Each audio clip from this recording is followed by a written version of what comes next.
இன்று அவர்கள் குரம்சோர் 4 ஏவி இருக்கிறார்கள். அது ஒரு கிளஸ்டர் ஏவுகணை. பூமியிலிருந்து 7 கிலோமீட்டருக்கு மேலே அதனுடைய சுயரூபத்தை காட்டும்.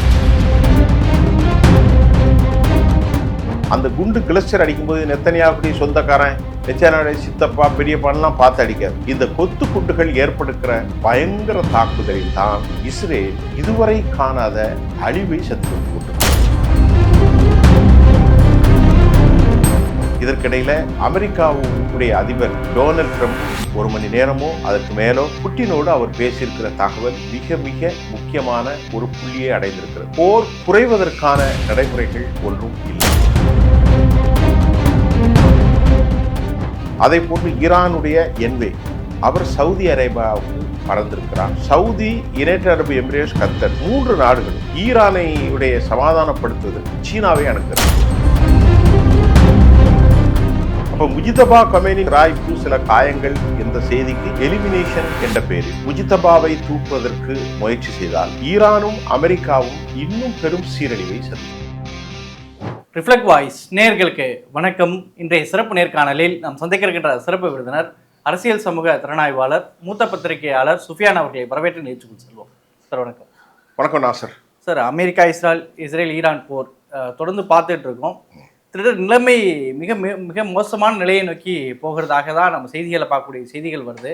இப்போ புதிய சுப்ரீம் லீடராக தேர்வு செய்யப்பட்டவர் அவர் மீதும் அவர் இருந்த இடத்தின் மீதும் தாக்குதல் நடத்தப்பட்டிருக்கிறதாகவும் அவர் சில காயங்கள் ஏற்பட்டதாகவும் சொல்லப்படுது. இப்போ அந்த போருடைய நிலைமை என்னவாக இருக்கு? இருந்ததை விட மிக மோசமான நிலைக்கு தள்ளப்பட்டிருக்குதா? நீங்க கேட்ட கேள்விக்கு முதல் கேள்வி, அமெரிக்கா விரும்பாத ஒரு தலைமை இப்போ ஈரானுக்கு வந்திருக்கு. முஜிதபா கமேனி அவர் தேர்ந்தெடுக்கப்பட்டதுக்கு 2 செய்தி. ஒன்று, அவருடைய வாரிசாக அவரோடு கூட இருந்து அவருடைய மகனாக அவருடைய பள்ளியில் படித்த ஒரு கடும் போக்குவாதி முஜிதபா கமேனி. என்னதான் இருந்தாலும் அவங்க அப்பா 86 வயசு, இவருடைய வயசு 55. இப்போ ரொம்ப வைப்ரண்டான ஆள். 1969 தான் பிறந்திருக்கார். இவர் வருவதை அமெரிக்கா விரும்பவில்லை என்றாலும் ஒரு நாட்டினுடைய தலைமை வருவதை அமெரிக்காவுக்கு என்ன விருப்பம் என்ற கேள்வியும் எழுகிறது. நம்ம நாட்டில் இப்போ பிரைம் மினிஸ்டர் மோடி இருக்காரு, ராகுல் வருவார், அல்லது இவர் வருவார். இது நம்முடைய இஷ்டம் தான். இதுக்கு அமெரிக்காவுக்கு எந்த இஷ்டமும் கிடையாது. இந்த நாட்டுடைய யார் வந்தாலும் சரி, இதுதான் அமெரிக்காவுடைய சிக்கல். ஆனால் இப்போ அவர் வலிமையாக தாக்குதலை நடத்துவதற்கு உத்தரவிட்டிருப்பதாக சில செய்திகள் நமக்கு வந்திருக்கிறது. இப்போ அங்கே ஒட்டுமொத்த 4 பேர் தான் மிக முக்கியமான பொறுப்பில் இருக்கிறார்கள். ஒன்று, எல்லா அதிகாரங்களும் குவிக்கப்பட்டிருக்கக்கூடிய முஜிதபா கமேனி. இரண்டாவது, நாடாளுமன்றத்தில் இமாம் கொமேனியோடு நெருக்கமாக இருந்த சீனியர் யாருன்னா பக்கர் கலிபா, அவர் அந்த நாட்டுடைய சபாநாயகர். மூன்றாவது, டிஃபென்ஸ் காரிடார் இணைத்தும் டிஃபென்ஸ் செக்ரட்டரி அலி லாரிஜானி. அதற்கு பிறகு மசூத் பெசஸ்கியான். அதை தொடர்ந்து அப்பாஸ் அராகிச். இந்த முகங்கள் மட்டும்தான் உலகிற்கு அறிமுகப்படுத்தக்கூடிய முகமாக இருக்கிறது.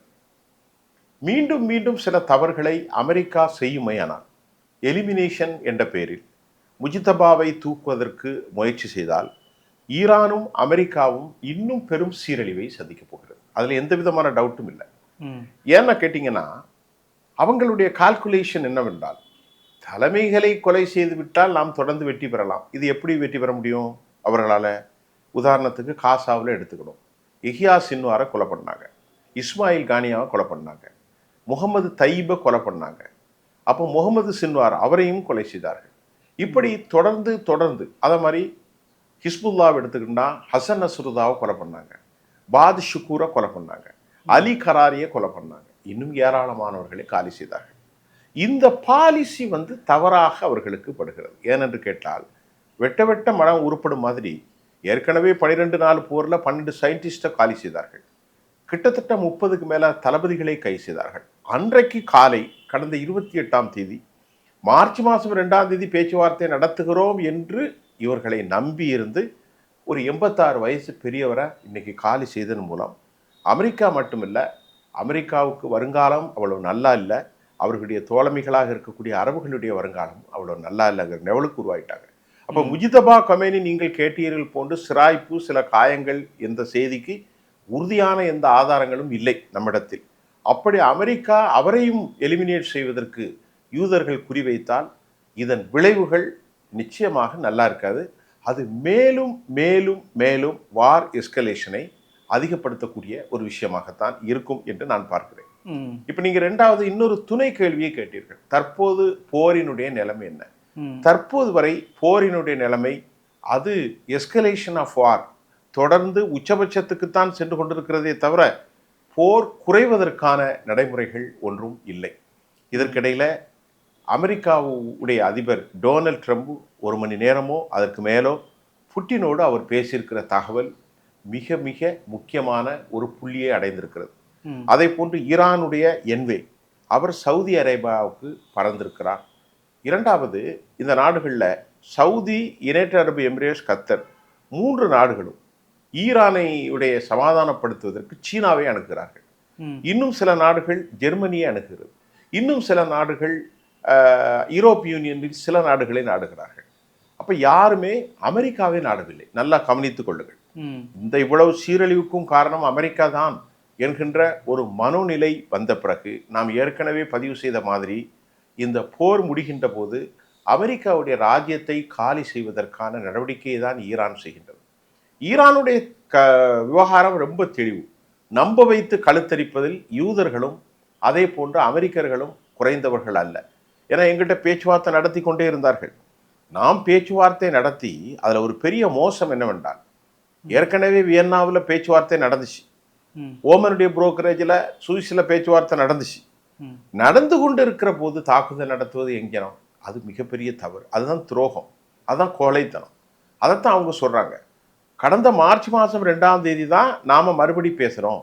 நம்முடைய இந்த பேச்சுவார்த்தைகள் ஒரு சக்ஸஸ்ஃபுல்லான ரோலில் போயிட்டுருக்கு, ஒரு பாசிட்டிவ் எஃபெக்டாக இருக்குது, நல்ல ஒரு ப்ராஸ்பரிட்டியாக இருக்குது, நிச்சயமாக ஒரு சொல்யூஷன் வில் கெட் ரீச் பண்ணுறோம் அப்படின்னு தான் ஈரானுடைய வெளிவிவகாரத்துறை அமைச்சர் அப்பாஸ் அராக்சி சொல்லி கொண்டிருந்தார். இதை குழப்பும் நிலையில் பெஞ்சமின் நெத்தன்யாகுடைய ஒரே யோசனையை மட்டும் கேட்டு யூத லாபிக்கு அடிமைப்பட்டு அமெரிக்கா அவசர கதியில் நடத்திய ஒரு அநியாயம்தான் இந்த தாக்குதல். இந்த தாக்குதலில் அவர்கள் இறந்து போனது அவர்களோடு மட்டுமல்ல, யூத மக்களுக்கும் யூரோப்பியர் வாழ்கின்ற மக்களுக்கும் அரபுகளுக்கும் எல்லோருக்குமாக ஒரு பெரிய மோசமான நிலையை ஏற்படுத்தி இருக்கிறது. இல்லை, இப்போ இஸ்ரேலுடைய நிலைமை என்னவாக இருக்குது சார்? ஏன்னா நெதன்யாகு சொல்கிறாரு போர்க்குற்றம் செய்கிறார்கள் அப்படின்னு சொல்லி அவர் சொல்கிறாரு. ஒரு தடை, அதாவது அந்த வெடிச்சு சிதறக்கூடிய அந்த தோல் துகளாக வரக்கூடிய குண்டுகள்லாம் அவங்க பயன்படுத்துகிறேன் அப்படின்றாங்க. நெதன்யாகுடைய குடும்பத்தினர் தாக்கப்பட்டதாலாம் செய்திகள் வரதா பார்க்க முடியுது. இப்போ இஸ்ரேலுடைய நிலைமை என்னவாக இருக்கு? ஆக்சுவலி இஸ்ரேல் வலுவிழந்திருக்கிறத தான் காட்டுது.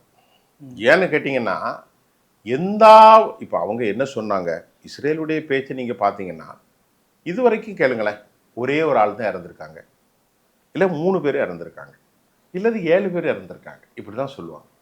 அப்போ இந்த 7 பேரோ 3 பேரோ 2 பேரோ இறந்ததுக்கு பதட்டப்பட வேண்டிய தேவையில்லை. ஒரு சைக்காலஜிக்கலாக நீங்கள் கேளுங்க. இல்லை, ஊடக செய்திகள் கேமரா ஃபுட்டேஜஸ்லாம் வெளியே போகக்கூடாது, அதுக்கெல்லாம் ஆர்டர் போட்டிருக்கிறாங்க. அப்படி என்றால் அவர்கள் தாங்க முடியாத வழியை ஈரான் கொடுத்துருக்கிறது. இன்னைக்கு காலையில் இப்போ நான் வரும்போது ஒரு அரை மணி நேரத்துக்கு முன்னாடி வந்த செய்தி என்னென்னா, இன்று அவர்கள் குரம்சோர் 4 ஏவி இருக்கிறார்கள் அல்லது ஏவ போகிறார்கள். அதனுடைய வார்ஹெட்டு 2000 கிலோ, ஒவ்வொரு வார்ஹெட்டும் 1000 கிலோ பயங்கர வெடிமருந்து. இந்த குரம்சோர் 4 என்ன அப்படின்னா, அது ஒரு கிளஸ்டர் ஏவுகணை. ஐசிபிஎம்ஆர் மாதிரி 2000க்கு வந்துச்சுன்னா இன்டர் கான்டினென்டல் பாலிஸ்டிக் மிசைல். இது பூமியிலிருந்து 7 கிலோமீட்டருக்கு மேலே அதனுடைய சுயரூபத்தை காட்டும். அந்த இலக்கை அடைவதற்கு 7 கிலோமீட்டருக்கு முன்னாடி காட்டி அதிலிருந்து 80 சிறு சிறு சிறு சிறு ஏவுகணைகள் பிரியும். அந்த 80ல் ஈச் ஒன்று 2 கிலோ. அதனுடைய வெயிட் எவ்வளோ?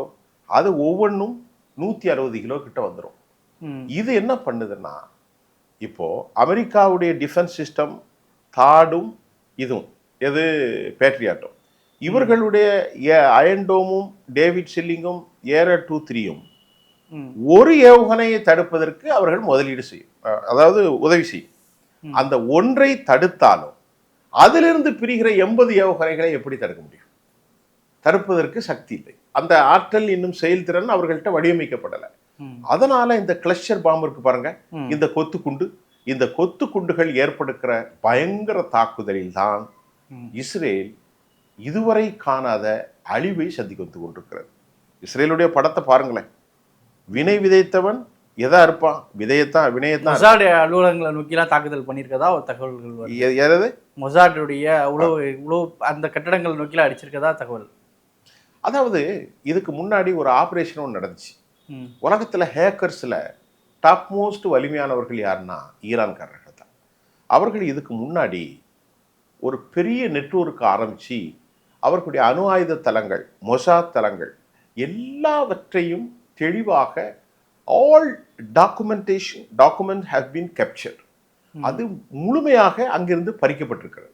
அதில் தான் இடையில ஒரு 6 மாசத்துக்கு பிறகு 12 நாள் நடந்த ஆப்ரேஷனை யாரெல்லாம் நடத்தினது, அவனுடைய பேர் என்ன, அவனுடைய ஃபோட்டோ வரைக்கும் வெளியிட்டிருந்தாங்க. நீங்கள் பார்த்துருப்பீங்க. ஒரு 6-7 மாதத்துக்கு முன்னாடி இஸ்ரேலுடைய அவ்வளவு நவீன மறைக்கப்பட்ட ஆவணங்கள் அனைத்தையும் அவர்கள் பறித்து இஸ்ரேலுக்கு தெரியாமல் அதை ஹேக் செய்து எடுத்து ஒட்டுமொத்த இஸ்ரேலும் குழம்பி விட்டார்கள். இப்பொழுது அவர்கள் துல்லியமாக அடிப்பதற்கு காரணம் அந்த டிராப்ட் எல்லாமே கேப்சர் பண்ணியிருக்காங்க பாருங்க. அதிலிருந்து டவுன்லோட் பண்ணி இந்த தொழில்நுட்பத்தில் உலகில் பெரும் டாப் மோஸ்ட் ஈரான் தான். ஈரான் இப்பொழுது கையிலே கிடைக்கக்கூடிய அந்த மேப்பின் மூலம் எந்த இடத்தில் அவர்களுடைய நவீன தொழில்நுட்பம் இருக்கிறது, ஏவுகணை தளங்கள் இருக்கிறது, அணு ஆயுதங்கள் நெகாவார் டிஸ்ட்ரிக்டில் இருக்கு அணு ஆயுதங்கள், அதையும் கூட அவங்க எடுத்துட்டாங்க. இப்போ எல்லாத்தையும் எடுத்து விட்டதுனால இப்போ உதாரணத்துக்கு டெல்லவினுடைய மத்திய பகுதியில் என்ன இருக்கு, மொசாத் படைகள் இருக்கு, சின்பட்டி எங்க இருக்கு, ஆர்ம்ஸ் எங்க இருக்கு, ஹைஃபாவில் என்ன இருக்கு, எல்லாவற்றையும் துல்லியமாக எடுத்ததனால் தற்போது அவர்கள் வீசுகிற கைபர் ஷகான், கர்ரம்ஷோர் 4, கர்ரம்ஷோர்ல 1, 2, 3, ஃபத்தா 1, 2, இது எல்லாமே ஐசிபிஎம் தான். அதாவது இன்டர் கான்டினென்டல் பாலிஸ்டிக் மிசைல். இதனுடைய வேகம் மணிக்கு 16,000 கிலோமீட்டர். அதாவது அதனுடைய உள்வேகம் 16,000, வெளியே 9,800. இதை தாக்க பிடிக்க முடியாம தான் நெத்தனியாகவும் மற்றவர்களும் பார்த்தீர்களா உலகத்தில் தடை செஞ்ச வெப்பன்ஸ் எல்லாம் யூஸ் பண்ணுறாங்க. இதே கேள்வி நெத்தனியாவுக்கு இருக்கு. காசாவில் நீ போட்ட இதே கொத்து குண்டுகளுக்கு உலகத்தில் யார் கேட்டு நிறுத்தலையே. காசாவில் உன்னை எதிர்த்து யாரும் அடிக்கலை. காசாவில் நீ வீசக்கூடிய அளவிற்கு ஈரான் அளவுக்கு அங்கே யாரும் இல்லை. அங்கே ஒரு 40,000 பேர் கொண்ட ஒரு சின்ன குழு, அதுலேயும் எல்லாரையும் எலிமினேட் சொன்னா குறுகிய பகுதியில் நிறைய பேர் நிறைஞ்ச இடம். அந்த இடத்துல 1,00,000 பேரை காலி செஞ்சீங்களே, அந்த 1,00,000 பேர் யாரு? எல்லாமே ஹமாஸா? ஹமாஸ் இறந்ததுக்கு நாம் கேட்க மாட்டோம். அவங்க உங்க நாட்டுக்குள்ள புகுந்தாங்க, 1200 பேரை கிட்னாப் பண்ணாங்க, அதை பத்தி கேள்வி இல்லை. நீங்க கொன்னது யாரு? அப்பாவிகள், மக்கள், நீண்ட நேரமாக குழந்தைகள், உணவை வாங்கி கொண்டு போனாங்களே ரஃபா கேட்ல, அந்த பிள்ளைகள் எல்லாம் கொலை செஞ்சு மருத்துவமனைகள் அடிச்சாங்க. மருத்துவமனைகளை 36 மருத்துவமனைகளை அடிச்சீங்களே, 1, 2 இல்லை, 36 மருத்துவமனைகளை, எல்லா ஸ்கூல் ஜோனையும் அடிச்சீங்களே. கேட்டதுக்கு என்ன சொன்னீங்க? அஷிஃபா மருத்துவமனை அடிச்சுட்டு பயங்கரவாதிகள் கீழே இருக்காங்க. ஸ்கூல் அடிச்சீங்களே, எல்லாமே ஹமாஸ் பயங்கரவாதிகள். நீங்க எதை செய்தீர்களோ அதான் இப்போது செய்யப்படுது. அதற்காக ஒரு அநியாயத்தை இன்னொரு அநியாயத்தை நியாயப்படுத்தவும் கூடாது. அது மிகப்பெரிய தவறு. ஏனென்று சொன்னால் 2 பக்கமும் மக்கள் தான் இறந்து கொண்டிருக்கிறார்கள். அதனாலதான் இது அந்த குண்டு கிளஸ்டர் அடிக்கும்போது நெத்தனியாவுடைய சொந்தக்காரன், நெத்தனியாவுடைய சித்தப்பா, பெரியப்பான்லாம் பார்த்து அடிக்காது.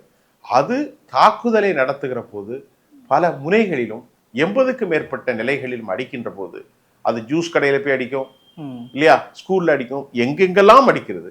இன்றைக்கு அவர்கள் விதைத்ததை அவர்கள் அறுத்து கொண்டிருக்கிறார்கள். இன்னைக்கு கூட இப்போ முன்னாடி வந்த செய்திகளும் கூட 1 டன் கெப்பாசிட்டி இதை தடுக்கிறதுக்கு அவங்களுக்கு முடியல. ஏன்னா அவங்க டோட்டலா ஃபெயில், எல்லா சிஸ்டமே ஃபெயில் ஆயிட்டனால இப்போ 2வது என்ன சொல்றாங்கன்னா, நேற்று வந்த செய்தியில நண்பர் அரூஸ் அவருடைய கருத்து என்னவென்றால், ஏராளமான ரெடார் சிஸ்டத்தை காலி செய்திருக்கிறார்கள். அது மத்திய கிழக்கிலும் காலி செய்யப்பட்டிருக்கிறது, இஸ்ரேலிலும் காலி செய்யப்பட்டிருக்கிறது. அதனால துல்லியமான அடையாளம் செய்வதற்கு முடியாத கட்டத்தில் ஈரானுடைய வீச்சு பொருட்கள் பயங்கர சேதாரத்தை ஏற்படுத்துறதாக செய்தி வந்திருக்கு. இந்த ரெடாரை எல்லாம் யார் சொல்லி கொடுத்தா? எல்லாமே ரஷ்யா தான். சீனா கூட கொஞ்சம் மௌனமாக இருக்கிறார்கள். ஆனால் ரஷ்யா தான் எந்த இடத்துல ரேடார் இருக்கு, எத்தனை கோணத்தில் அடிக்குங்கிறது எல்லா தகவலையும் பக்காவா கொடுத்தனால ரேடார் சிஸ்டம் காலி செய்யப்பட்டிருக்கிறது. 11 ரேடார் சிஸ்டம், 4 தாட் சிஸ்டம் அளிக்கப்பட்டிருக்கிறது. அதனால இன்றைக்கு அவர்கள்ட்ட தாட் சிஸ்டமோ ரேடார் சிஸ்டமோ பெரிய அளவில் இல்லாதனால சவுத் கொரியால இருந்து இப்போ வந்துகிட்டு இருக்கிறதையும் உங்களுக்கு நான் ஏற்கனவே சொன்னேன்னு தெரியல, அதுவும் இப்பொழுது உள்ள செய்தியாக இருக்கிறது.